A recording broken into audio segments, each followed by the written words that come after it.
MUNI. Otevírá možnosti. Jaké a jak jich využít? Za pár let si řekneme s absolventy a studenty Masarykovy univerzity. Dobrý den, vítám vás u podcastu Za pár let si řekneme. Jsme na Fakultě informatiky Masarykovy univerzity v Brně. Já vítám své dnešní hosty. Prvním z nich je absolvent Filip Široký, jeden z nejmladších úspěšných českých vědců, a ten se živí mimo jiné tím, že optimalizuje zdroj částic pro urychlovače pomocí umělé inteligence v CERNu ve Švýcarsku. Umístil se na žebříčku 30 pod 30 magazínu Forbes z roku 2020. A mým dnešním druhým hostem je Martin Mackovík, je to student bakalářského programu Programování a vývoj aplikací a je to také aktuální koordinátor Open Day na Fakultě informatiky. Oba dva vás vítám, ahoj. Ahoj. Ahoj. A než se dostaneme k rozhovoru, tak bych tě, Martine, moc ráda poprosila, abys vysvětlil, kde to sedíme. Tak momentálně se nacházíme v Kypolabu, což je prostor tady u nás na Fakultě informatiky Masarykovy univerzity v Brně. A je to prostor, který slouží hlavně ke konání kyberbezpečnostních cvičení, zejména pro externí klienty, třeba z řad státního sektoru nebo pojišťovnictví, bankovnictví. A konají se tu simulace útoků, které probíhají tak, že účastníci se rozdělí na dvě skupiny.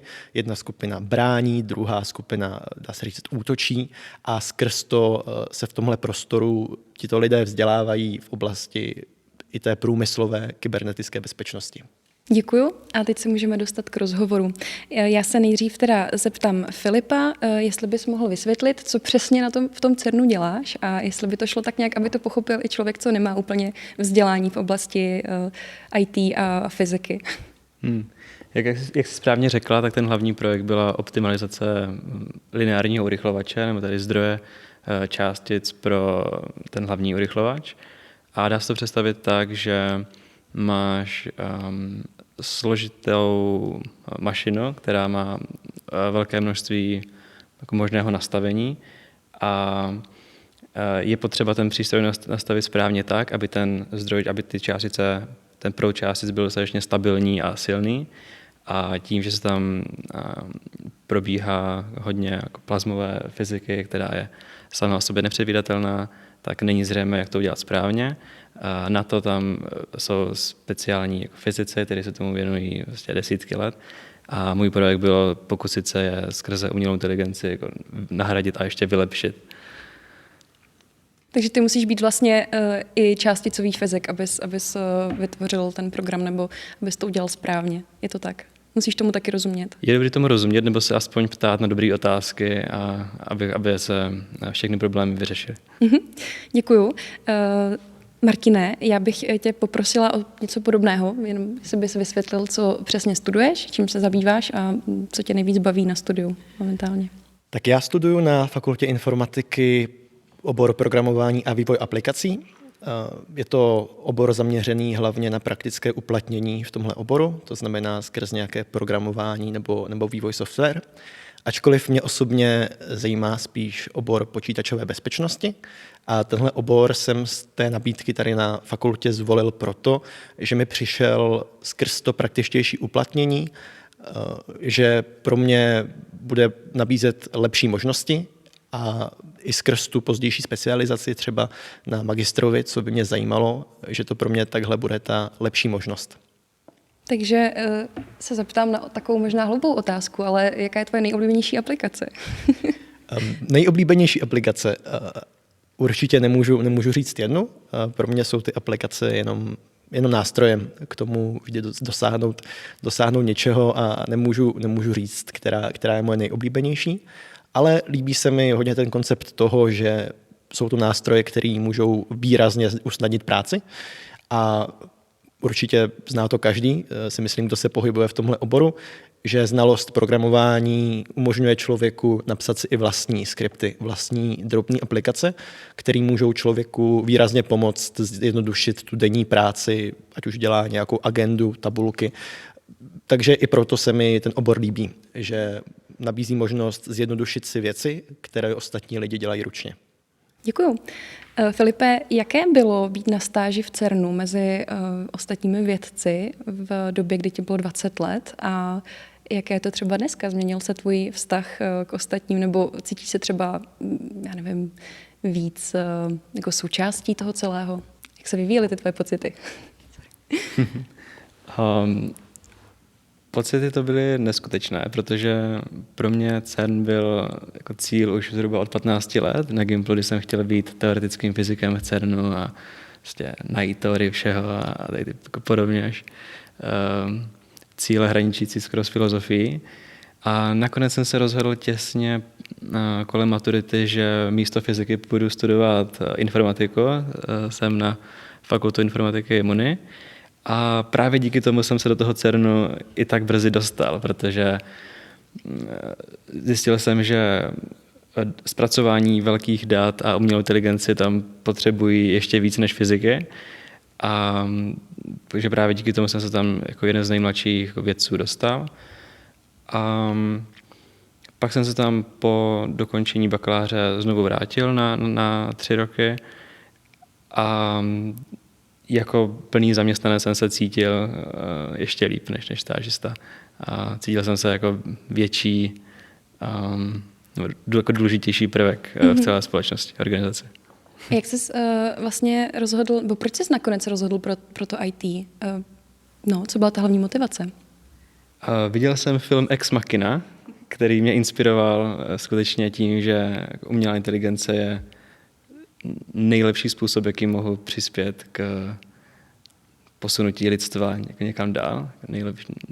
Nejpravděpodobnější způsob, jaký mohu disruptovat jako svět a někam ho posunout a proto jsem do toho šel.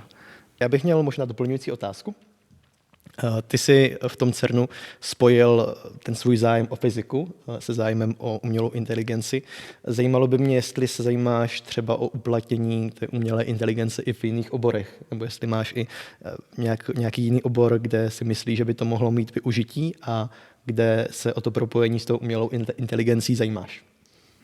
Ještě jsem před 4 lety pracoval pro jeden z nejlepších startupů na světě v oblasti ropa a zemní plyn, kde jsem pomocí umělé inteligence v podstatě dělal predictive maintenance, jakože prediktivní údržbu ropných tankerů a snažil jsem se předpovědět, kdy se tam něco špatného stane, co by mohlo třeba vést ke katastrofě nebo jenom k výpadku a tím pádem jako ušetřit velké množství peněz těm firmám. Mm-hmm. Ty jsi kvůli tomu musel naučit i jako informace o těch látkách, že jo? A o tom, jak vlastně celý ten průmysl funguje. Nebo opět to je tak, že hodně stojí tvoje práce na té jako kooperaci s ostatními lidmi, s ostatními vědci. Tam ten projekt byl trošku uzavřenější, že jsem měl nějaké už konkrétní data, kde ty data byly třeba nějaké jako senzory tlaku a teploty a nějaký jako vibrace a zvuk a prostě všechno, co kolem toho těch velkých motorů a tankerů se dá získat. A na základě toho jsem potom modeloval, že tu umělou inteligenci teda s nějakým způsobem měla rozhodovat. Takže je dobré vždycky porozumět té doméně, na kterou se to aplikuje, ale nemusím tomu rozumět ani zdaleka tolik, jako ti lidi, co třeba ten stroj vyrábí. Mm-hmm. Děkuju.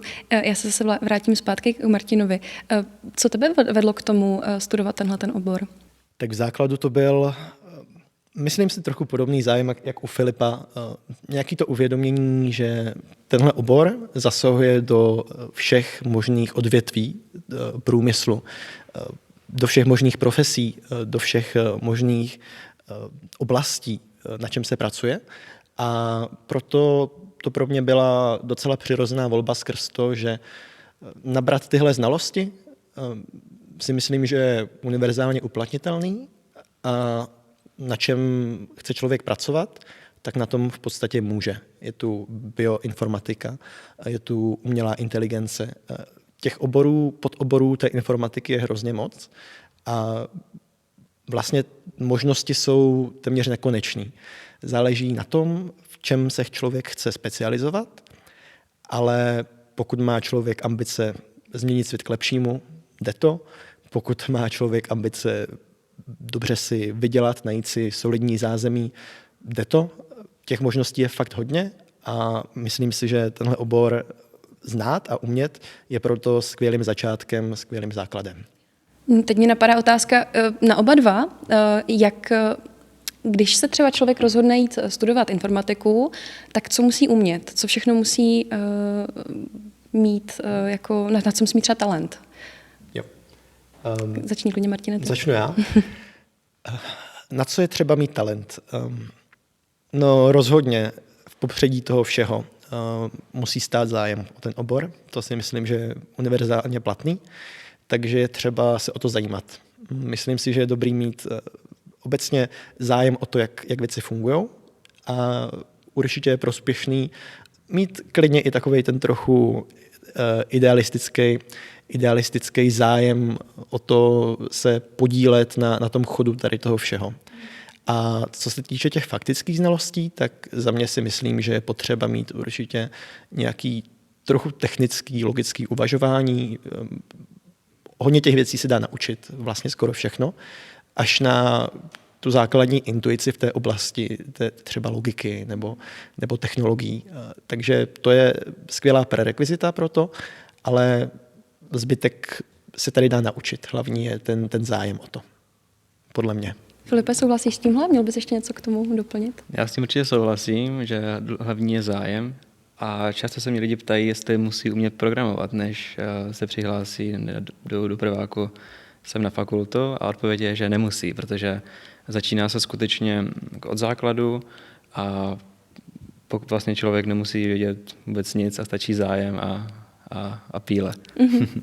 Je to třeba tak, já jsem pamatuju, samozřejmě se to nedá vůbec srovnávat s vaší prací, ale my jsme měli samozřejmě taky základy programování na sociologii a já jsem se toho strašně bála, protože jsem si říkala, že to prostě nebudu umět, protože jsem, řekněme, spíš na jako ty humanitní vědy a tak dále.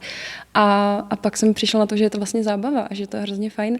Nevím, jak moc dlouho to vám to vydrží, jo? Protože asi přece jenom v té vyšší úrovni toho programování už to je trošku jiný, ale baví vás pořád tady tahle práce, nebo nemusí to nutně být programování, ale prostě všechno, co s tím souvisí. Můžeš klidně, Filipe, začít teď ty. Jo, mě to dlouho bavilo, teď už teda neprogramuji vůbec, ale občas mi to chybí, rád bych se tomu vrátil. Ale to přemýšlení a pracovat v tom oboru prostě jako nových inovací a prostě aplikování ať už AI nebo informatiky jako takové, tak to si myslím, že mě nikdy neomrzí. Mě to teda zatím taky baví. Zatím jsem vlastně ani neměl moc příležitostí si to něčím znechutit. Ten obor obecně, v něm to programování, moc lidí to třeba neví, ale programování je důležitou schopností, je to opět nějakým nástrojem, ale málo kdy je tomu skutečně tak, že člověk jenom sedí a píše kód. Mně se líbí myšlenka, že programování nebo vývoj software, nebo obecně myslím si, že to je tak hodně i u umělé inteligence při návrhu těch různých modelů, je z velké části kreativní činnost. Nemusí se to tak zdát, u programátora si člověk představí jako technika, ale je tam hodně kreativity. Je potřeba umět aplikovat správný algoritmy na ty ony konkrétní problémy, umět ty algoritmy zkombinovat, umět přijít s nějakou myšlenkou, umět najít vzor, který hledat v nějakým tom větším množství dat nebo který použít pro řešení toho či onoho problému. Takže je určitě možný, aby to člověka omrzelo, ale pokud má o to zájem, tak se to dá dělat tak, že je to v podstatě kreativní činnost a každý den ten člověk řeší něco jiného. Na něco se snaží přijít, něco vymyslet. Takže to si myslím, že je důležité zmínit, že je to hodně i o tom mít k tomu nějakou trochu tu kreativitu a přemýšlet o tom ve větším náhledu. Je to vlastně takové vytváření něčeho nového. Je to přesně to, co jsi popsal. Mně to taky připadá hrozně zajímavý a možná, že někdy se taky dostanu k něčemu podobnému. Pojďme se teď dostat... Promiň, chtěl jsi k tomu něco říct? No, mě napadá, že s tím samozřejmě souhlasím a chtěl bych dodat, že vlastně není důležité ani tak pochopit, nebo fakulta informatiky neučí jako konkrétní technologie a jako konkrétní programovací jazyky jako taky, ale důležitý je získat ty jako základní principy toho, jak prostě funguje informatika a matematika a to je něco, co se jako nikdy nezmění. Vlastně na těch základních principech prostě ta technologie bude fungovat vždycky a to je něco, co fakulta dává. Děkuju. Teď se teda dostaneme k dalšímu tématu. Mě by zajímalo, proč jste si vybrali zrovna Masarykovu univerzitu. Můžeš, Martine, začít ty. Jo, tak u mě byla to v podstatě skoro první volba. Zvažoval jsem ostatní školy, přišlo mi, že pro moje konkrétní potřeby je na fakultě informatiky Masarykovy univerzity dobrý poměr teorie k praxi. Zároveň jsem člověk zaměřený spíš na software, zajímají mě spíš ty vyšší úrovně tohohle oboru. To znamená, nejsem moc třeba na hardware. To znamená v podstatě, když si člověk představí to železo, co je v tom počítači, tak na to moc nejsem a i proto mě zaujala třeba právě tahle fakulta, ačkoliv i takové předměty tu jsou. A líbila se mi volnost při studiu, možnost vybírat si předměty a v podstatě to, kolik těch možností na té fakultě v mých očích bylo, ze kterých bylo možno si vybírat. Filipe? Já jsem se rozhodoval buď jít do zahraničí nebo mezi VUTčkem a Brně, protože jsem z okolí Brna. A důvod, proč jsem nešel do zahraničí, je, že to, co se učí na bakalářských programech, je většinou hodně podobné. Takže jsem si říkal, že když tak půjdu až do zahraničí na magistra. A důvod, proč jsem nešel na VUTčko a radši FI, je, že právě tady se víc zaměřujeme na ty základní principy, než konkrétní jako, technologie nebo aplikace. A zároveň máme mnohem větší volnost ve vybírání těch předmětů. Máme mnohem víc se můžeme profilovat skrze volitelné předměty nebo si zapisovat předměty z jiných fakult, což jsem taky dělal. Já bych se tě zeptal, napadá ti nějaký konkrétní třeba volitelný předmět, který ti utkvěl ze tvých studií tady na fakultě? Určitě. Já jsem třeba kapitolik filozofie jazyka nebo něco z právnických fakult, informační právo a všechno bylo jako velmi zajímavé. Ty jsi něco takového taky zapsal nebo plánuješ? Zapsal jsem si zrovna v oblasti té počítačové bezpečnosti, která mě zajímá, tak třeba se mi povedlo zapsat si magisterský předmět předtím, než jsem měl ten úvodní předmět, jehož byl ten prvotní navazujícím. Ale i taková možnost tu je. Nikdo mi v tom nezabránil, zapsal jsem si to, absolvoval jsem to úspěšně a takže pro mě je to tohle. Ty předměty z oblasti počítačové bezpečnosti, který si vlastně můžu libovolně nabrat nad rámec toho svého programu. A to bylo na fakultě sociálních studií? Na fakultě informatiky. Jasně. Ale je i na fakultě, myslím, sociálních studií jsou předměty, které se té informatiky týkají. Jak říkal Filip, tak i na té právnické je třeba to informační právo. Takže informační právo? Myslím. Něco takového, ale obecně těch možností tu je dost. Děkuju. Filipe, jak ty vzpomínáš na své studium na Masarykově univerzitě? No, velmi pozitivně. Studentská léta jsou jedny z nejlepších. A no, takže bylo to skvělý. Rád bych se sem vrátil. A ty jsi se rozhodl, že, nebo nevím, jak to vlastně bylo, ale studoval jsi bakalářské studium a pak se už začal věnovat práci, jestli to říkám správně? Já jsem se dostal na tu jako absolventskou pozici v tom CERNu a bylo to rozhodování buď pokračovat v magisterském studiu, nebo jít zpátky do CERNu, ale rozhodl jsem se pro to druhé. Ale kdybys tuhle možnost třeba neměl, tak bys pokračoval dál na magisterském studiu? Pravděpodobně ano. Ne, tam přímo oboru umělé inteligence, takže bych se mohl ještě víc specializovat. Mně vlastně napadá, s tím titulem bakalářem máš vlastně tu práci v CERNu srovnatelnou s lidmi, kteří třeba dokončili magisterský titul, je to tak? Nebo jo. Ano, a vlastně to mi přijde, že na informatice je super, že tady se na rozdíl od jiných oborů vůbec nehledí na tituly, ale skutečně kolik toho člověk ví a jak je schopný. A takže to je něco, co je hrozně takové až jako demokratizující. A dává to vlastně příležitost úplně každému, ať už je odkudkoliv. Prostě pokud tím věcem rozumí, tak nebude mít problém se uplatnit. Já se ještě zeptám, Filipe, co je vlastně podle tebe důležité pro úspěšnou kariéru vědce v téhleté oblasti? Myslím, co se týče studia. Co si musíš odnést ze studia, abys byl úspěšný v té práci? Myslím si, že je dobré jako pochopit ty základní principy a potom je důležité tím, jak se informatika jako rychle vyvíjí, tak mít stále otevřenou hlavu a prostě vnímat to, co se děje nové, číst prostě nové články a chodit na konference a být stále zvídavý, nikdy neusnout. Tohle, když jsme u toho, tak se tě chci zeptat. My jsme se tady trochu bavili před natáčením.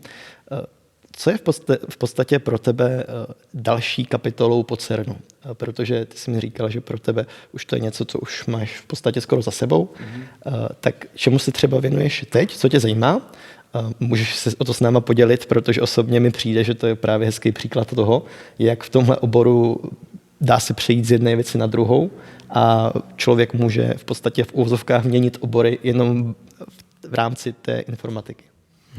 Je to tak, vlastně od jara už se CERNu v podstatě nevěnuji a pracuji jako investor do startupu vlastně v oblasti blockchainu v rámci Rockovey Blockchain Fund, což je jako pražská největší investiční fond v Evropě do kryptoměn.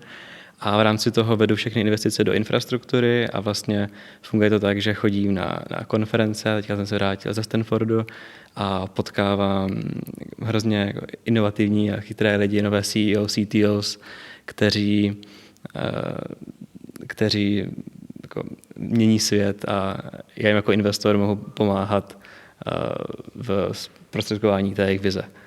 S tím souvisí asi další takový blok otázek a to je zahraniční zkušenost, protože studium na vysoké škole a hlavně tedy studium na Masarykově univerzitě nabízí spoustu příležitostí, kam vyrazit.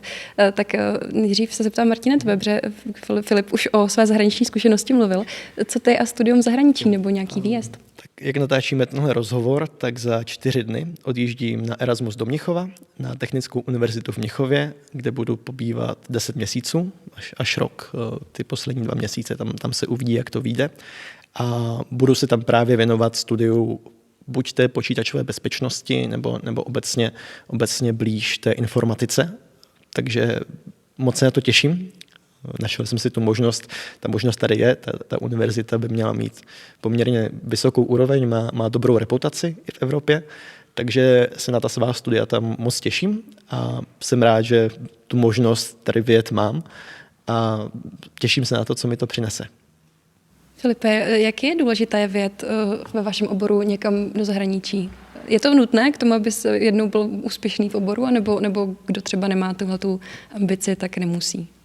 Myslím, že to je velmi důležité, hlavně kvůli angličtině, že naše generace už všichni umíme anglicky, ale ten třeba Erasmus si myslím, že by měl využít snad každý, hlavně v našem oboru. A myslím, že to je super, jako otevřít trošku se světu a poznat, jak se studuje jinde a zlepšit si svůj jako network kamarádů. Ty jsi byl, Filipe, na Erasmu v Itálii, je to tak? To byla tvoje první zahraniční zkušenost, nebo předtím už si? Ještě předtím na střední jsem byl na stáži v Anglii, v jednom jako v podstatě šlo o jadernou bezpečnost, tak to jsem ještě chtěl být fyzik. Ale Erasmus v Itálii vlastně v druháku na bakaláři, tak byl jako první další zahraniční zkušenost. A bylo to třeba, zkusil jsi tam, jaký to je v tom zahraničí, bylo to pro tebe třeba nějakou další motivací víc se zajímat o tu práci v tom zahraničí, o nějaký ty zahraniční stáže, o nějaký to studium zahraniční? Určitě, ukázalo mi to, že v Evropě se můžeme víceméně volně pohybovat a není důvod si hledat práci nebo studium jenom v České republice a tak hned jsem to využil, v podstatě hned po Itálii jsem se dostal do toho CERNu, takže jsem se z Milána stěhoval do Ženevy. Kromě teda té práce, kterou tam děláš, nebo toho studia, které tam děláš, tak jaký je vlastně život v zahraničí pro tebe? A pak se samozřejmě zeptám i Martina. Je jiný, protože je potřeba víc si dávat pozor na to, aby člověk nezůstal sám, protože nemá tam člověk ty konekce, ale aspoň to člověka nutí být víc otevřený a poznávat jako více lidí A snažím se vždycky z té každé země, kde jsem nějaký čas trávil, si odnést to nejlepší. Takže když jsem byl v Norsku v tom startupu, tak jsem hodně chodil do hor a hajkovat. V Švýcarsku v podstatě to stejné. V Itálii zase jsem hodně jedl. Koupal se, taky. Aby to nevypadalo, že Itálie je jenom pizza a špagety. Martine, jak se chystáš vlastně, jak se připravuješ na život v Mnichově? Umíš německy, učíš se německy? Německy umím trochu. Na Gimplu jsem v hodinách nedával moc pozor, ačkoliv k tomu jazyku mám rozhodně pozitivní vztah. Takže rozhodně se těším na to, až ty své znalosti toho jazyka v té zemi dám jim rámec, dám jim trochu řád, uspořádám si to v hlavě.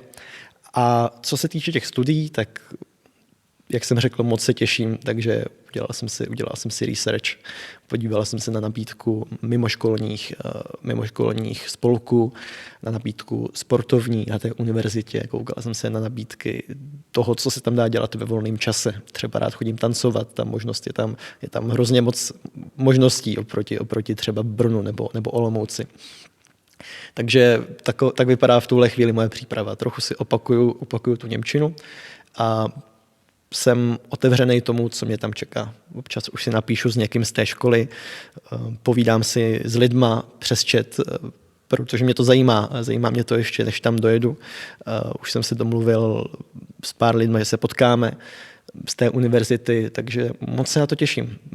Beru to hlavně jako příležitost potkat nový lidi z nových zajímavých prostředí, což si myslím, že může otevřít dveře k dalším zajímavým příležitostem. Děkuji vám oběma. A než skončíme, tak se vás budu ptát na takové, jak to říct, rychlé otázky a můžete na ně odpovědět také rychle. A první otázka je, jaká je vaše první asociace, když se řekne Masarykova univerzita? Filipe. Mně napadá slovo základna. Krásné.